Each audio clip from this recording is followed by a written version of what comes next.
वो सारी दुनिया अब जान गई।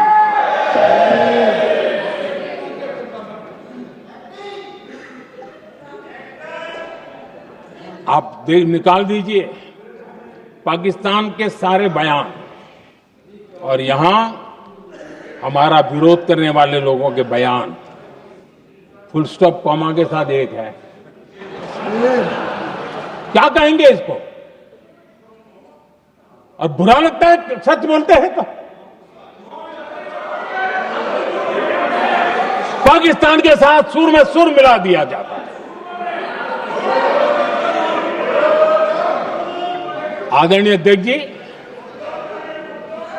देश हैरान है। कांग्रेस ने पाकिस्तान को क्लीन चिट दे दी है।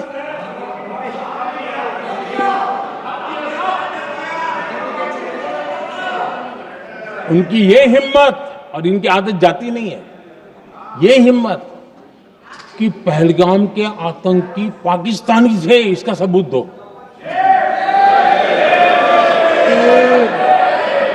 क्या कह रहे हो तुम लोग? तो कौन सा तरीका है? और यही मांग पाकिस्तान कर रहा है जो कांग्रेस कर रही है। और आदरणीय अध्यक्ष जी, आज जब सबूतों की कोई कमी नहीं है, सब कुछ आंखों के सामने दिखता है, तब ये हालत है। अगर ये सबूत ना होते तो क्या करते ये लोग, आप बताइए। आदरणीय अध्यक्ष जी,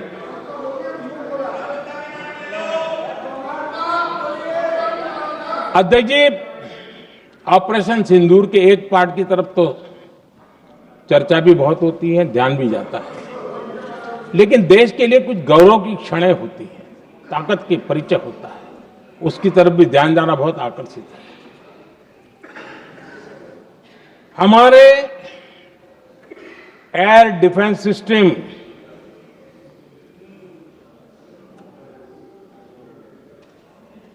दुनिया में इसकी चर्चा है।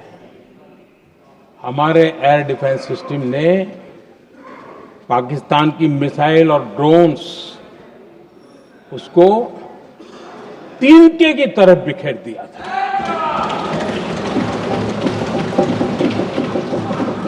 आदरणीय अध्यक्ष जी, मैं एक आंकड़ा आज बताना चाहता हूं,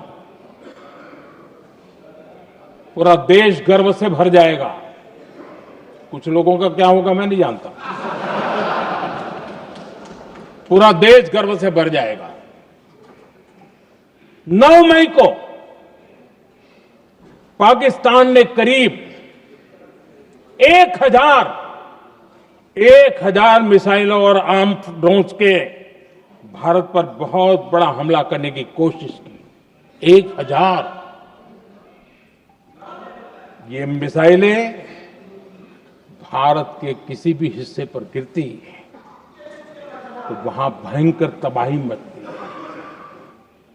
लेकिन 1000 मिसाइल्स और ड्रोन्स को भारत ने आसमान में ही चूर चूर कर दिया।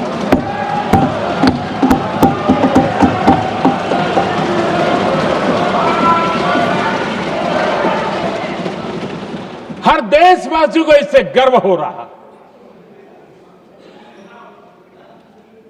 लेकिन जैसे कांग्रेस के लोग इंतजार कर रहे थे, कुछ तो गड़बड़ होगी यार, मोदी मरेगा, कहीं तो फंसेगा।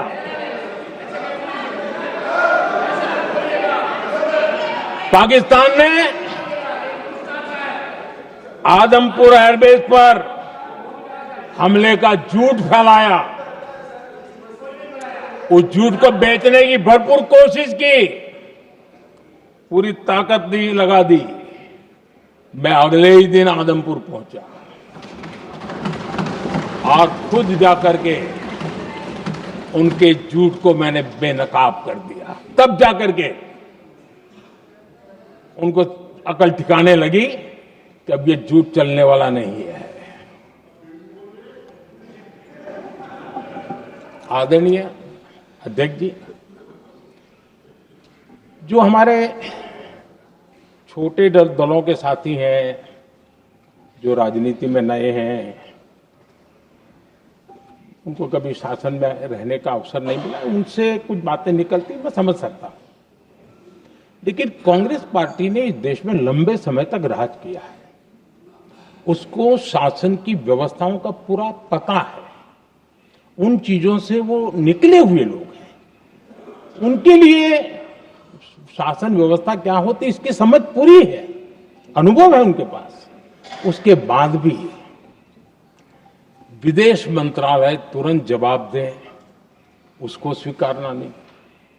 विदेश मंत्री जवाब दे, इंटरव्यू दे, बार बार बोले, उसको स्वीकारना नहीं। गृह मंत्री बोले, रक्षा मंत्री बोले, किसी पर भरोसा नहीं। जिसने इतने सालों तक राज किया, उनको देश की व्यवस्थाओं पर अगर भरोसा नहीं है, तब शक उठता है कि क्या हालत हो गई है इनकी। आदरणीय अध्यक्ष जी, अब कांग्रेस का भरोसा पाकिस्तान के रिमोट कंट्रोल से बनता है और बदलता है।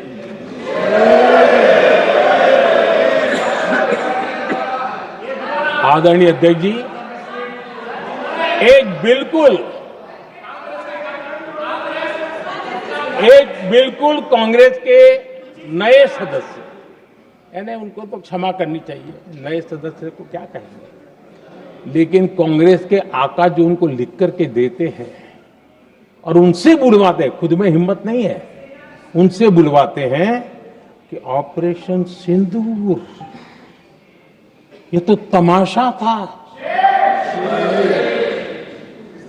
ये आतंकवादियों ने जिन 26 लोगों को मौत के घाट उतारा था ना, उस भयंकर क्रूर घटना पर ये तेजाब छिड़कने वाला पाप है। तमाशा कहते हो? आपकी असहमति हो सकती है, और ये कांग्रेस के नेता बुलवाते हैं।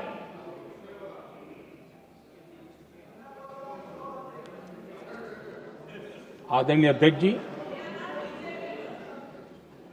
पहलगाम के हमलावरों को कल हमारे सुरक्षा बलों ने ऑपरेशन महादेव करके अपने अंजाम तक पहुंचाया।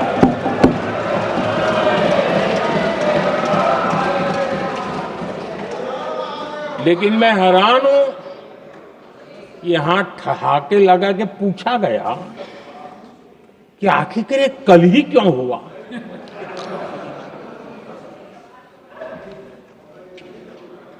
अब ये क्या हो गया है, मुझे समझ नहीं आ रहा है। क्या ये ऑपरेशन के लिए कोई सावन महीने का सोमवार ढूंढा गया था क्या? क्या हो गया है इन लोगों को? हताशा, निराशा इस हद तक।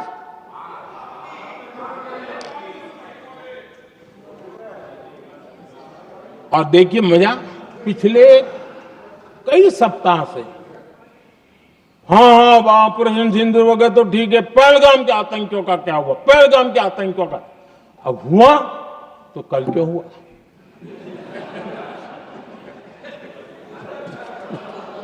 और कल ही क्यों हुआ? क्या हाल है अध्यक्ष जी का।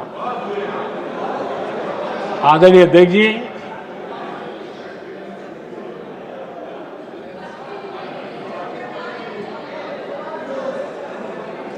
आदरणीय अध्यक्ष जी, शास्त्रों में कहा गया है, हमारे शास्त्रों में कहा गया है, शस्त्रेण रक्षिते राष्ट्रे, शस्त्रेण रक्षिते राष्ट्रे शास्त्र चर्चा प्रवर्तते। अर्थात जब राष्ट्र शस्त्र से सुरक्षित होते हैं, तभी वहां शास्त्र की, ज्ञान की चर्चाएं जन्म ले पाती है। जब सीमा पर सेनाएं मजबूत होती है, तभी लोकतंत्र प्रखर होता है। आदरणीय अध्यक्ष जी, ऑपरेशन सिंदूर बीते दशक में भारत की सेना के सशक्तिकरण का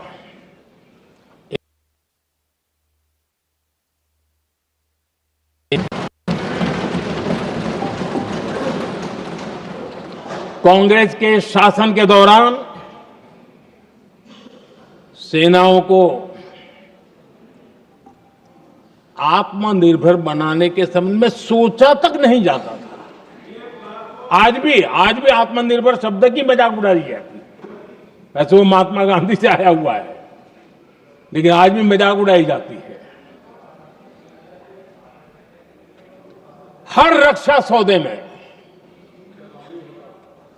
कांग्रेस अपने मौके खोजती रहती थी।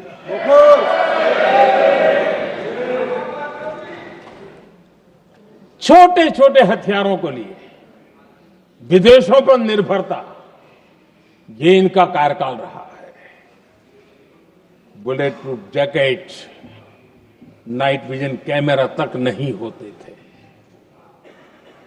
और लंबा लिस्ट है। जीप से शुरू होता है, बफो, हेलीकॉप्टर, हर चीज के साथ घोटाला जुड़ा हुआ है।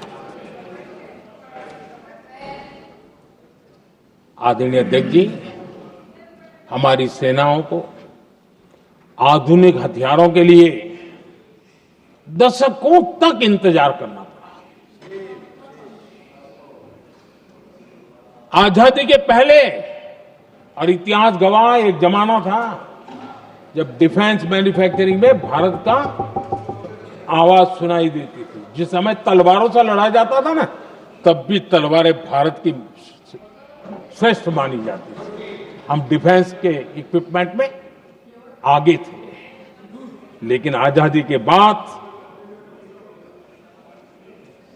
जो एक मजबूत डिफेंस इक्विपमेंट मैन्युफैक्चरिंग का हमारा दायरा था,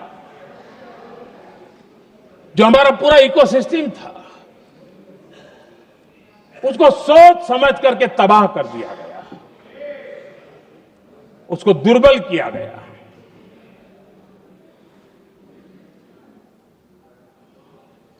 रिसर्च और मैन्युफैक्चरिंग के लिए रास्ते बंद कर दिए गए।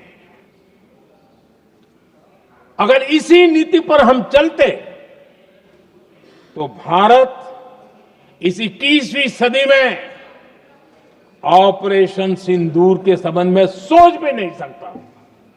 यह हालत करके रखा हुआ था उन्होंने। भारत को सोचना पड़ता कि अगर कोई एक्शन लेना है तो शस्त्र कहां से मिलेंगे, साधन कहां से मिलेगा, बारूद कहां से मिलेगा, समय पर मिलेगा या नहीं मिलेगा, बीच बचाव में रुक तो नहीं जाएगा, ये टेंशन पालना पड़ता है।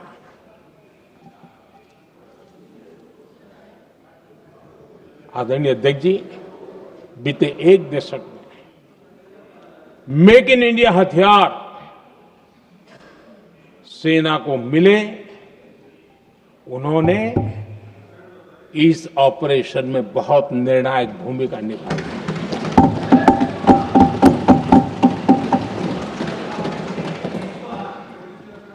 आदरणीय अध्यक्ष जी, एक दशक पहले भारत के लोगों ने संकल्प लिया, हमारा देश सशक्त, आत्मनिर्भर और आधुनिक राष्ट्र बने। रक्षा, सुरक्षा, हर क्षेत्र में बदलाव के लिए एक के बाद एक ठोस कदम उठाए गए, सीरीज ऑफ रिफॉर्म्स किए गए, और देश में सेना में जो रिफॉर्म्स हुए हैं, जो आजादी के बाद पहली बार हुए। चीफ ऑफ डिफेंस स्टाफ की नियुक्ति, ये विचार कोई नया नहीं था, दुनिया में प्रयोग भी चलते हैं, भारत में निर्णय नहीं होते थे।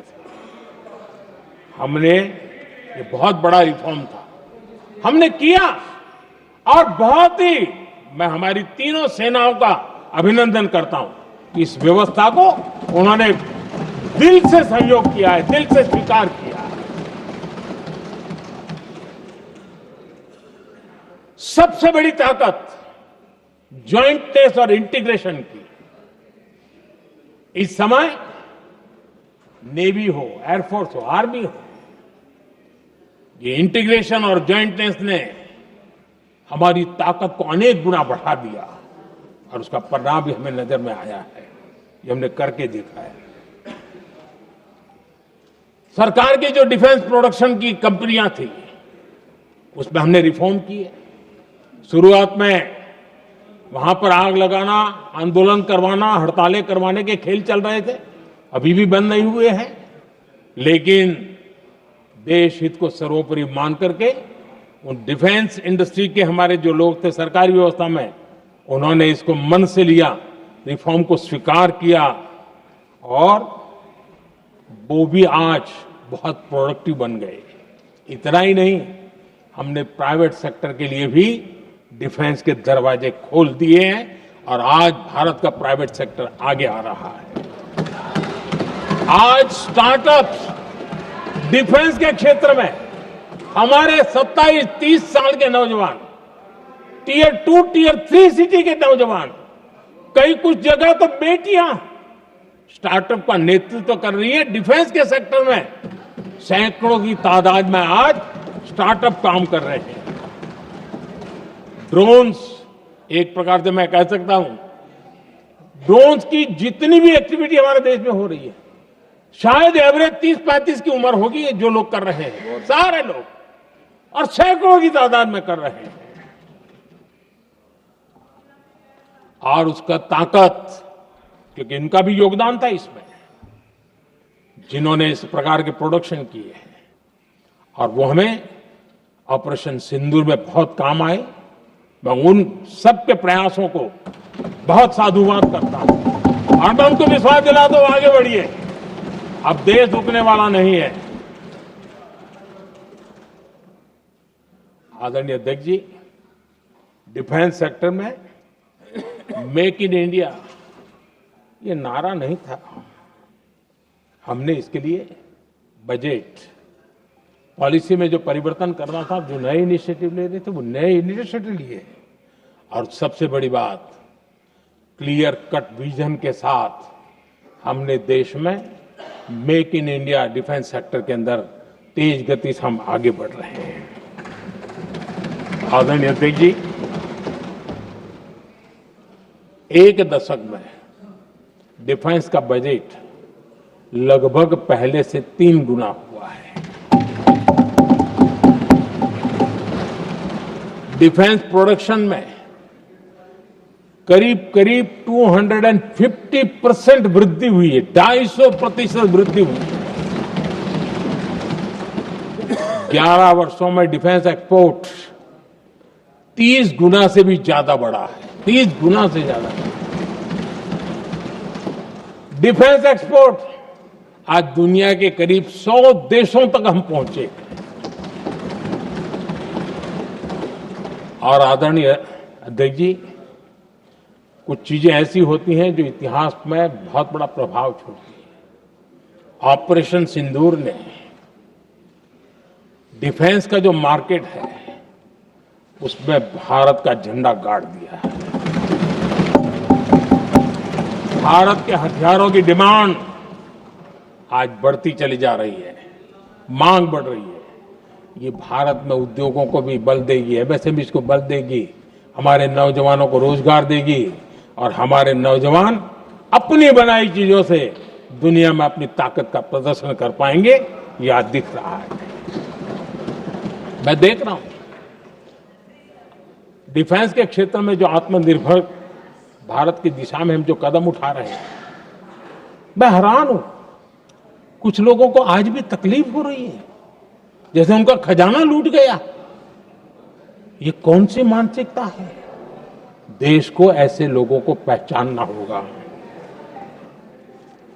आदरणीय अध्यक्ष जी, मैं स्पष्ट करना चाहता हूं, डिफेंस में भारत का आत्मनिर्भर होना ये आज की शस्त्रों की स्पर्धा में के काल में विश्व शांति के लिए भी जरूरी है।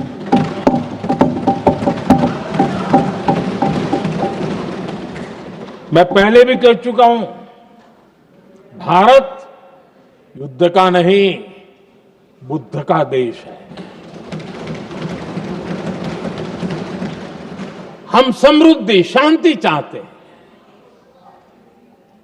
लेकिन हम ये कभी न भूले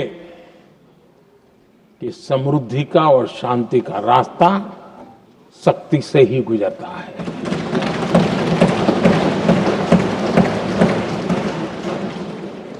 आदरणीय अध्यक्ष जी, हमारा भारत छत्रपति शिवाजी महाराज, महाराजा रणजीत सिंह, राजेंद्र चोला, महाराणा प्रताप, लसित बोरफुकन और महाराजा सुहेलदेव का देश है।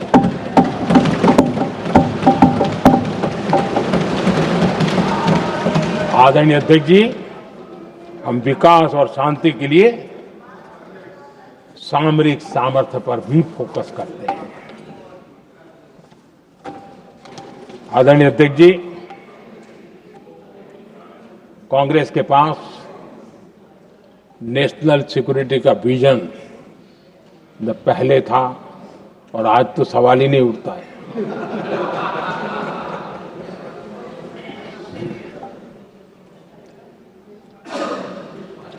कांग्रेस ने हमेशा नेशनल सिक्योरिटी पर समझौता किया। आज जो लोग पूछ रहे हैं पीओके को वापस क्यों नहीं लिया, वैसे ये सवाल मुझे ही पूछ सकते हैं और किसको पूछ सकते हैं।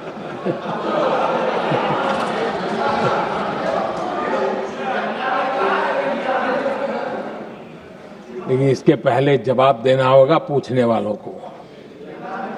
किसकी सरकार ने पीओके पर पाकिस्तान को कब्जा करने का अवसर दिया था? जवाब साफ है, जवाब साफ है। जब भी मैं नेहरू जी की चर्चा करता हूं तो कांग्रेस और उसका पूरा इकोसिस्टम बिलबिला जाता है, पता नहीं क्या है। आदरणीय अध्यक्ष जी, हम एक शेर सुना करते थे, मुझे ज्यादा इसका ज्ञान तो नहीं है लेकिन सुनते थे। लम्हों ने खता की और सदियों ने सजा पाई। आजादी के बाद से ही जो फैसले लिए गए उनकी सजा आज तक देश भुगत रहा है।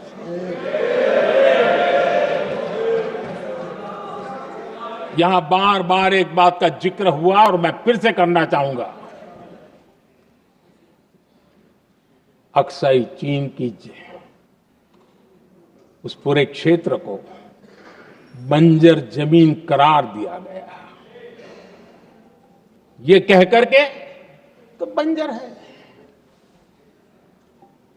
देश की 38,000 वर्ग किलोमीटर जमीन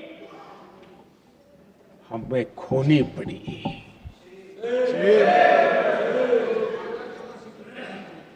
आदरणीय अध्यक्ष जी, मैं जानता हूं मेरी कुछ बातें चुभने वाली है। 1962 और 1963 के बीच कांग्रेस के नेता जम्मू कश्मीर के पूंछ, उरी, नीलम वैली और किशनगंगा को छोड़ देने का प्रस्ताव रख रहे थे। भारत की भूमि, आदरणीय अध्यक्ष जी, और वो भी लाइन ऑफ पीस के नाम पर किया जा रहा था। 1966 रण ऑफ कच्छ पर इन्हीं लोगों ने मध्यस्थता स्वीकार की। ये था उनका राष्ट्रीय सुरक्षा का विजन। एक बार फिर उन्होंने भारत का करीब 800 वर्ग किलोमीटर क्षेत्र पाकिस्तान को सौंप दिया, जिसमें छड़बेट भी शामिल है, कि कहीं उसको छड़ाबेट भी कहते हैं। 1965 की जंग में हाजीपीर पास को हमारी सेना ने वापस जीत लिया था, लेकिन कांग्रेस ने उसे फिर लौटा दिया। 1971 पाकिस्तान के 93,000 फौजी हमारे पास बंदी थे। पाकिस्तान का हजारों वर्ग किलोमीटर एरिया हमारी सेना ने कब्जा किया था। हम बहुत कुछ कर सकते थे, विजय की स्थिति में थे। उस दौरान अगर थोड़ी सा विजन होता, थोड़ी सी समझ होती, तो पीओके वापस लेने का निर्णय हो सकता। वो मौका था, वो मौका भी छोड़ दिया गया। अरे इतना ही नहीं, इतना सारा जब सामने टेबल पर था, अरे कम से कम करतारपुर साहब को तो ले सकते थे, वो ही नहीं कर पाया। 1974 श्रीलंका को कच्चथीवू द्वीप को गिफ्ट कर दिया गया। आज तक हमारे मछुआरे भाई बहनों को इससे परेशानी होती है, उनकी जान पर आफत आती है। क्या गुनाह था तमिलनाडु के मेरे फिशरमैन भाई बहनों का? आपने उनका हक छीन लिया और दूसरों को गिफ्ट कर दिया। कांग्रेस का दशकों से इरादा लेकर चल रही थी कि सियाचिन से सेना हटा दी जाए। आदरणीय अध्यक्ष जी, 2014 में देश ने इनको मौका नहीं दिया, वरना आज सियाचिन भी हमारे पास नहीं होता।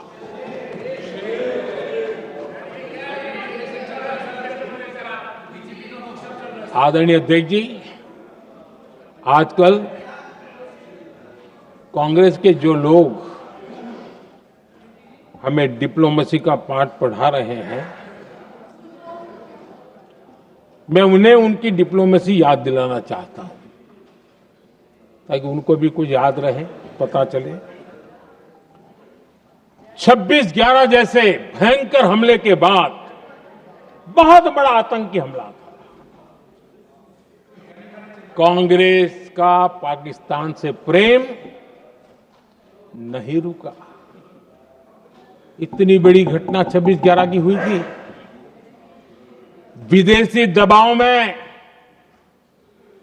हमले के कुछ हफ्तों के भीतर ही कांग्रेस सरकार ने पाकिस्तान से बातचीत शुरू कर दी। आदरणीय अध्यक्ष जी, कांग्रेस सरकार ने 26/11 की इतनी बड़ी घटना के बाद भी एक भी डिप्लोमेट को भारत से बाहर निकालने की हिम्मत नहीं की। छोड़ो इधर, एक वीजा तक कैंसिल नहीं किया, एक वीजा तक कैंसिल नहीं कर पाए थे। देश पर पाकिस्तानी स्पॉन्सर बड़े बड़े हमले होते गए, लेकिन यूपीए सरकार ने पाकिस्तान को मोस्ट फेवर्ड नेशन का दर्जा देकर रखा था। वो कभी वापस नहीं लिया था। एक तरफ देश मुंबई के हमले का ये न्याय मांग रहा था, दूसरी तरफ कांग्रेस पाकिस्तान के साथ व्यापार करने में लगी थी।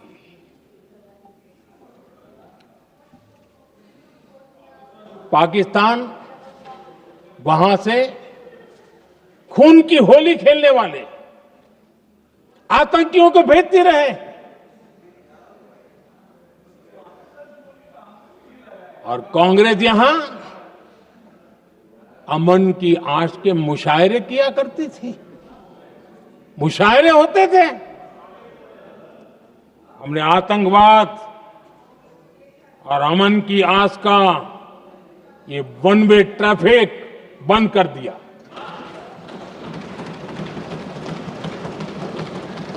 हमने पाकिस्तान का एमएफएन का दर्जा रद्द किया, वीजा बंद किया।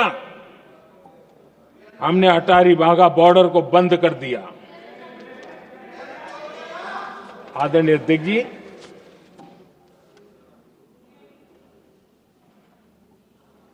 भारत के हितों को गिरवी रख देना ये कांग्रेस की पार्टी की पुरानी आदत है। इसका सबसे बड़ा उदाहरण सिंधु जल समझौता है। सिंधु जल समझौता किसने किया? नेहरू जी ने किया। और मामला किससे जुड़ा था?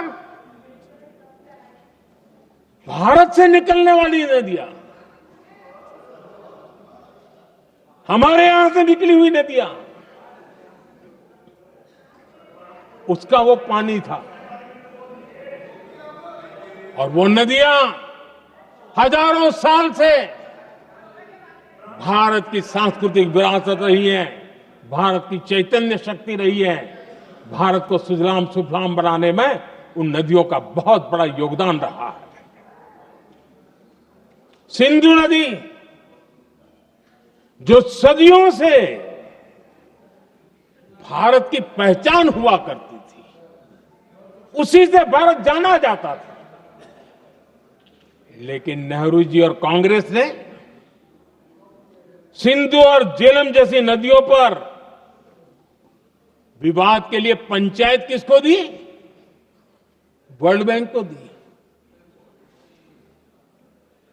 वर्ल्ड बैंक फैसला करे क्या कर रहा है? नदी हमारी, पानी हमारा।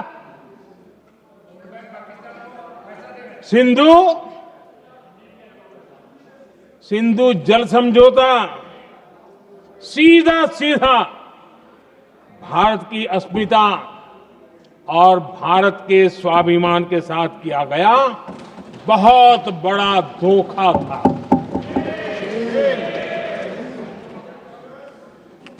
आदरणीय अध्यक्ष जी, आज के देश के युवा ये बात सुनते होंगे तो उनको भी आश्चर्य होगा कि ऐसे लोग थे हमारे देश का काम करते थे। नेहरू जी ने इस ट्रीटी करी और क्या किया?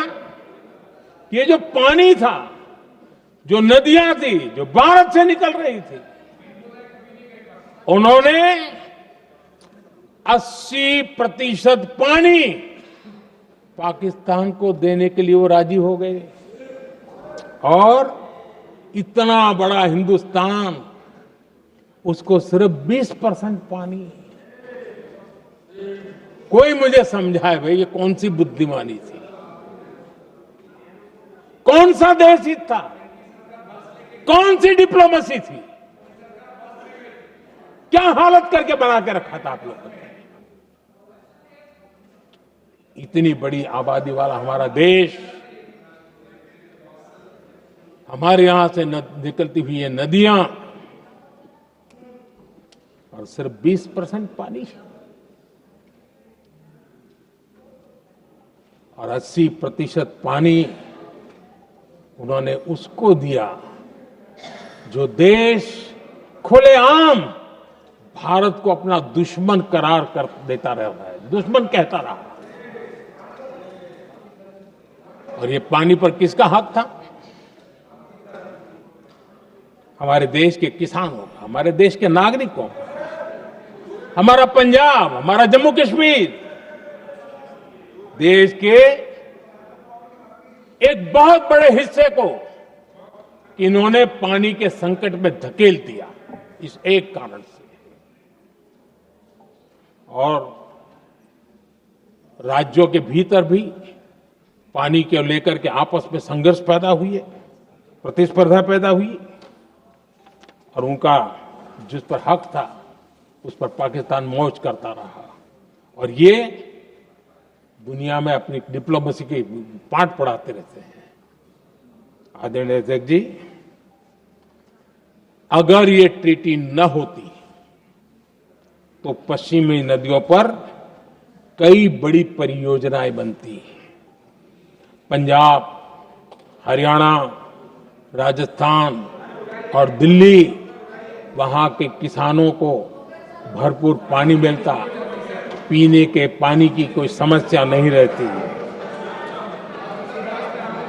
औद्योगिक प्रगति के लिए भारत बिजली बना पाता। इतना ही नहीं, नेहरू जी ने इसके उपरांत करोड़ों रुपए भी दिए ताकि पाकिस्तान नहर बना सके।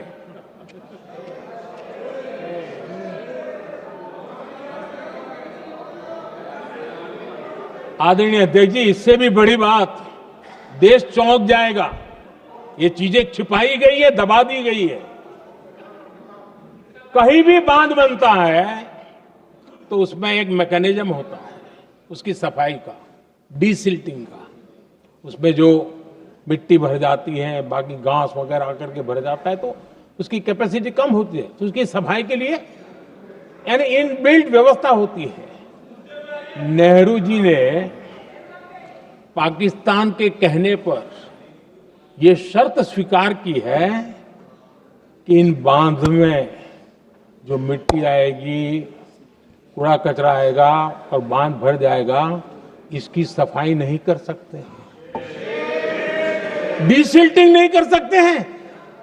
बांध हमारे यहां, पानी हमारा, लेकिन निर्णय पाकिस्तान का कि आप डीसिल्टिंग नहीं कर सकते। इतना ही नहीं, जब इस बार मैं डिटेल में गया तो एक बांध तो ऐसा है कि जहां ये डीसिल्टिंग के लिए जो गेट होता है ना, उसको वेल्डिंग कर दिया गया है ताकि कोई गलती से भी खोल करके वो मिट्टी को निकाल ना दे। पाकिस्तान ने नेहरू जी से लिखवा लिया था कि भारत बिना पाकिस्तान की मर्जी अपने बांधों में जमा होने वाली मिट्टी साफ नहीं करेगा, डीसिल्टिंग नहीं करेगा। ये समझौता देश के खिलाफ था और बाद में नेहरू जी को भी ये गलती माननी पड़ी। इस समझौते में निरंजन दास गुलाटी करके का सज्जन उसमें जुड़े हुए थे। उन्होंने एक किताब लिखी है। उस किताब में उन्होंने लिखा है कि फरवरी 1961 में नेहरू ने उनसे कहा था, गुलाटी, मुझे उम्मीद थी कि यह समझौता अन्य समस्याओं के समाधान का रास्ता खोलेगा, लेकिन हम वहीं हैं जहां पहले थे। ये नेहरू जी ने कहा। नेहरू जी केवल तत्कालिक प्रभाव देख पा रहे थे, इसलिए उन्होंने कहा कि हम वहीं के वहीं हैं, लेकिन सच्चाई ये कि इस एग्रीमेंट के कारण देश बहुत पिछड़ गया, देश बहुत पीछे चल गया और देश का बहुत नुकसान हुआ। हमारे किसानों को नुकसान हुआ, हमारी खेती को नुकसान हुआ। और नेहरू जी उस डिप्लोमेसी को जानते थे जिसमें किसान का कोई वजूद ही नहीं था। यह हाल करके रखा था उन्होंने। आदरणीय अध्यक्ष जी, पाकिस्तान आगे दशकों तक भारत के साथ युद्ध और छद्म युद्ध, प्रॉक्सी वॉर करता ही रहा। लेकिन कांग्रेस की सरकारों ने बाद में भी सिंधु जल समझौते की तरफ देखा तक नहीं, नेहरू जी की गलती को सुधारा तक नहीं। आदरणीय अध्यक्ष जी, लेकिन अब भारत ने पुरानी गलती को सुधारा है, ठोस निर्णय लिया है। भारत ने नेहरू जी द्वारा किए गई बहुत बड़ी ब्लंडर सिंधु जल समझौते को देश हित में, किसानों के हित में एबेंस में रख दिया है। देश का अहित करने वाला ये समझौता अब इस रूप में आगे नहीं चल सकता। भारत ने तय कर दिया है, खून और पानी साथ साथ नहीं बह सकते।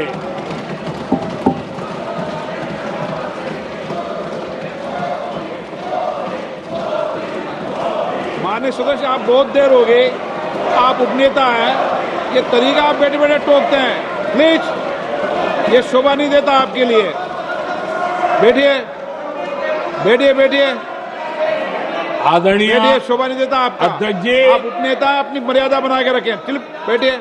वहां बैठे साथी आतंकवाद पर लंबी लंबी बातें करते हैं। जब ये सत्ता में था, जुड़े हुए हैं, जब इनको राज करने का अवसर मिला था, तब देश का हाल क्या है, क्या रहा था, वो आज भी देश भूला नहीं है। 2014 से पहले देश में असुरक्षा का जो माहौल था,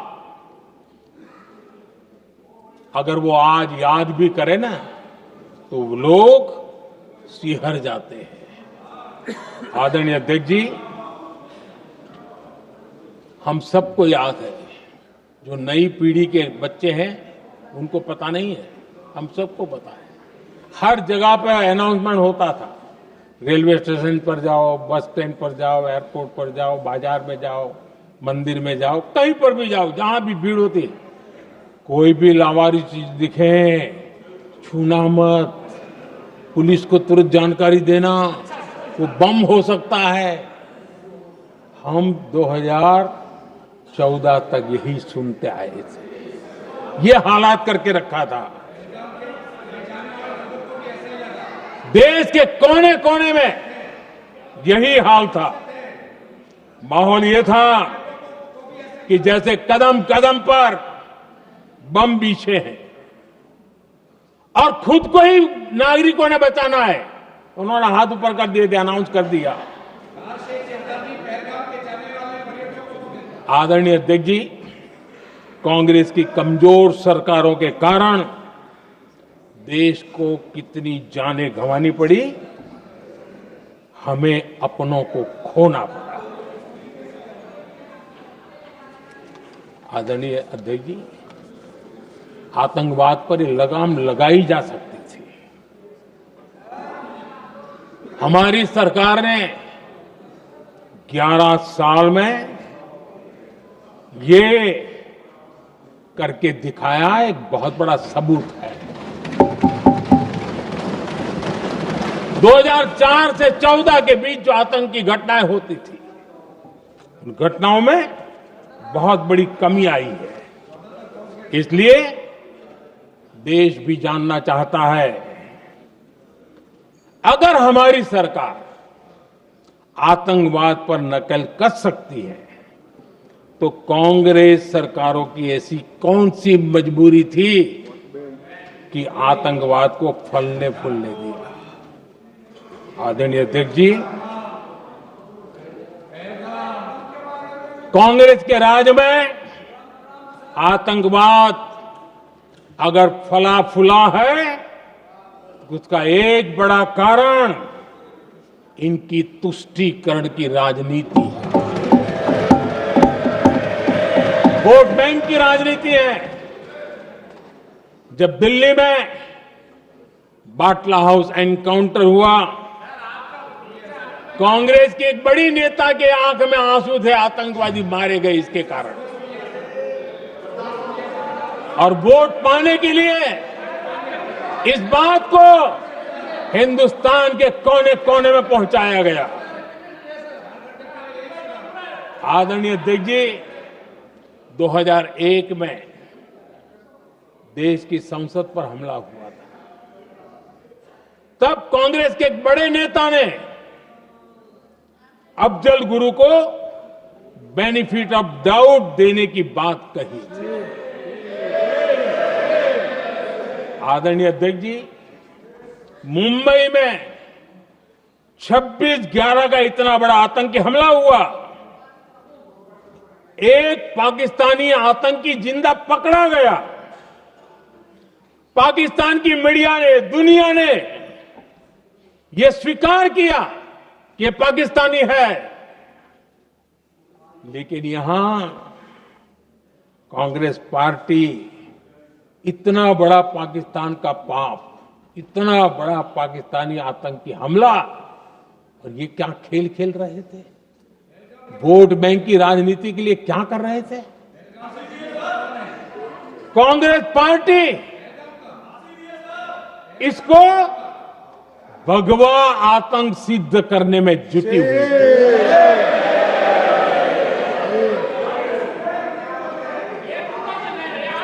कांग्रेस दुनिया को हिंदू आतंकवाद की थ्योरी बेचने में लगी हुई थी।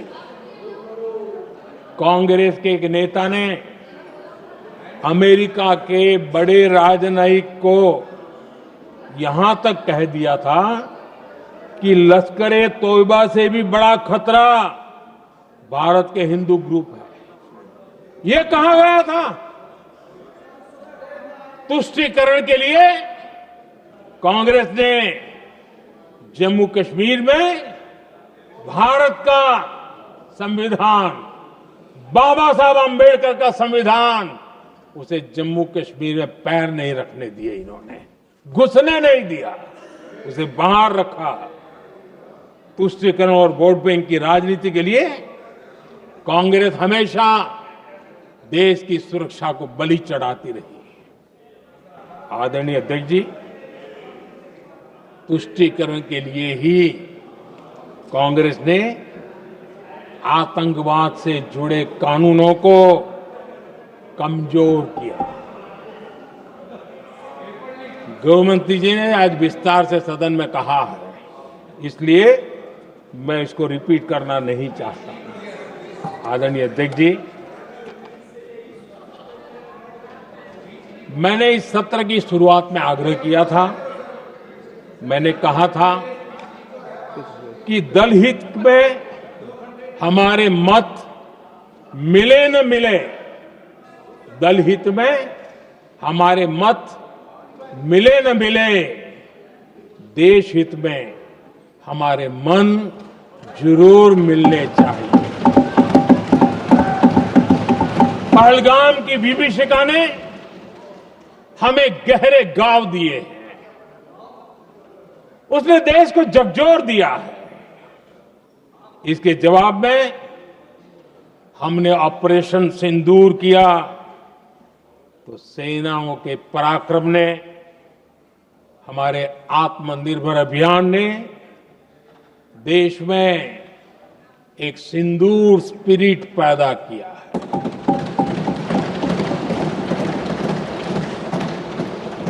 ये सिंदूर स्पिरिट हमने तब भी देखी जब दुनिया भर में हमारे प्रतिनिधि मंडल भारत की बात बताने गए। मैं उन सभी साथियों को बहुत बहुत बधाई देता हूं। आपने बहुत ही प्रभावी ढंग से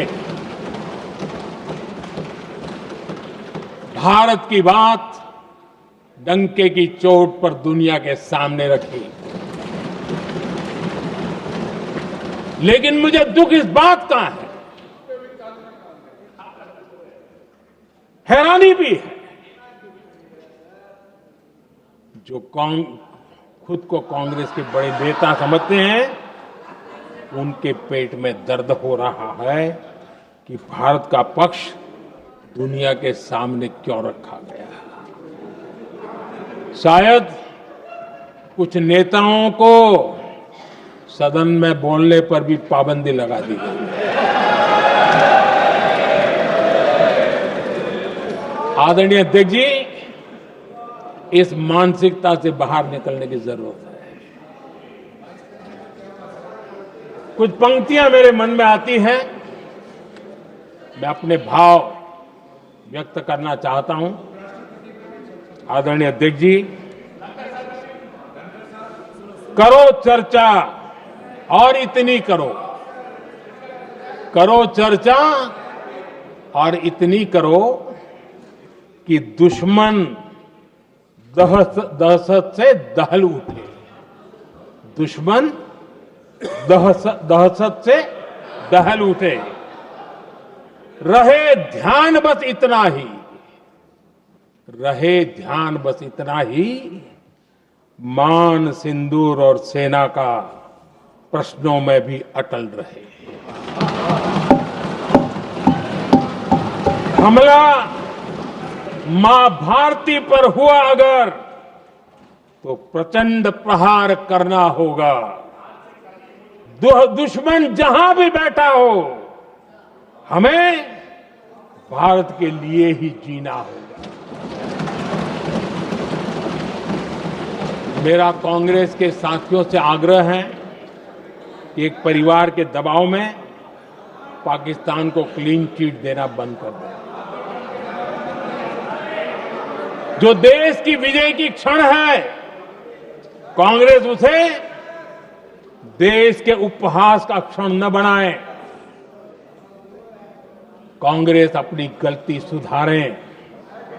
मैं आज सदन में फिर स्पष्ट करना चाहता हूं, अब भारत आतंकी नर्सरी में ही आतंकियों को मिट्टी में मिलाएगा।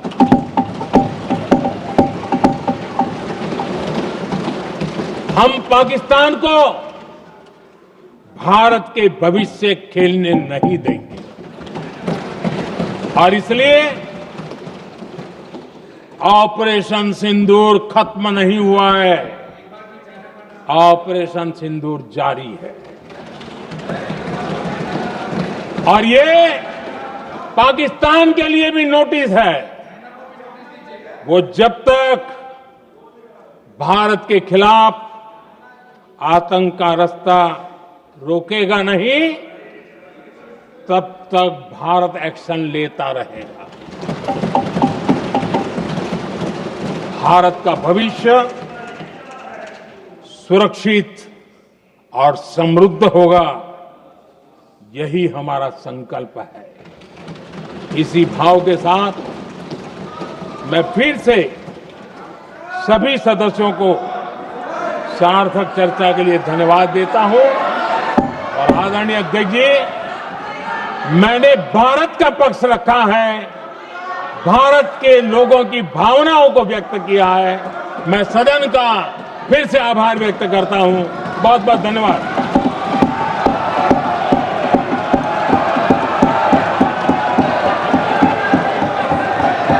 सभा की कार्रवाई बुधवार दिनांक 30 जुलाई 2025 को प्राप्त 11 बजे तक के लिए स्थगित की जाती है।